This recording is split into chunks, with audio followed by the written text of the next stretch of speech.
এই জান্নাতের প্রহরীরা রে, আখির জামানার নবী রাহমাতুল লিল আলামিন না আসলে জান্নাতের গেট খুলে দিবা না। তাহলে বলো আখির জামানার নবী রাহমাতুল লিল আলামিন কোন জায়গায় আছে?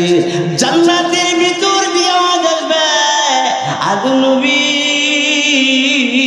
গো, আপনি জান্নাতের গেটে চলে আসছেন, আপনার উম্মতের খবর নাই।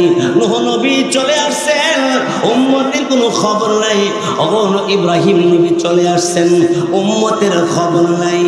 আপনাদের যার যার জান বাঁচানোর জন্য জান্নাতের গেটে চলে আসছেন, কিন্তু আখিরি জামানার নবী তিনি এখনো জান্নাতের গেটে আসে নাই। আখিরি জামানার নবী রাহমাতুল লিল আলামিনের ব্যাপারে এই সমস্ত নবীরা এমনি ডাক দিয়ে বলবে, তাহলে বলো গো জান্নাতের প্রহরীরা আখিরি জামানার নবী কোন জায়গায় আছে?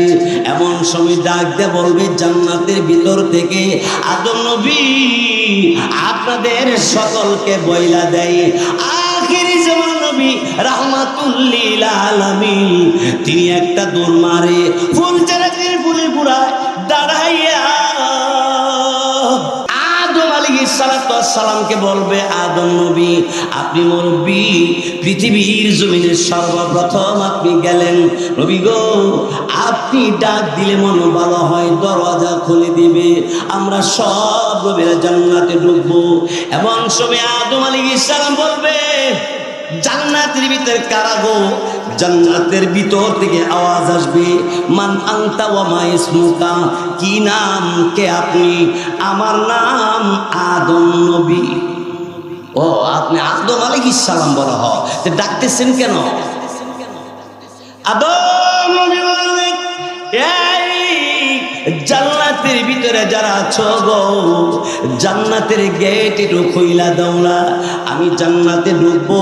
জান্নাতের ভিতর থেকে তখন আওয়াজ আসবে, আদম নবী অবশ্যই আপনি জান্নাতি, অপেক্ষা করুন, আপনার সাথে আর কে আছে? নূহ নবী, সব নবীরা আছে। এমন সময় জান্নাতের ভিতর থেকে আওয়াজ দেয়া বলবে, কি গো আদম নবী, আপনি সহ যত নবীগণ আসছে সবাই বলেন অপেক্ষা করার জন্য। এবার আদম আলাইহিস সালাম বলবে, কেন অপেক্ষা করব? এবার জান্নাতের ভিতর থেকে তখন আদম পয়গম্বরকে বলবে, ও আদম নবী অপেক্ষা করেন যতক্ষণ পর্যন্ত নবী মুহাম্মাদুর রাসূলুল্লাহ সাল্লাল্লাহু আলাইহি ওয়াসাল্লাম জান্নাতের গেটের মধ্যে না আসবে, এর আগে জান্নাতের গেট খোলা হবে না।